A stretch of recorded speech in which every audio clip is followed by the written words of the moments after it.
কবর বড় কঠিন জায়গা, কবর বড় কঠিন জায়গা, অনেক বড় কঠিন। এই কবরখানা দেখে উসমান গনি জিন্নুরাইন কবরের পাশে দাঁড়ায় দাঁড়ায় থরথর থরথর করে কাঁপতেন।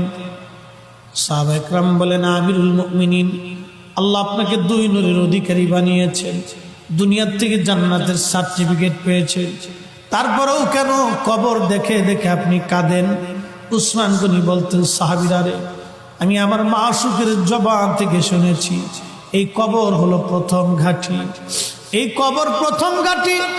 কবরের মধ্যে তিনটে প্রশ্ন করা হবে, মান রাব্বুকা মা দীনুকা মা কুনতা তাকুলু ফি হাক্কি হাযার রাজুল।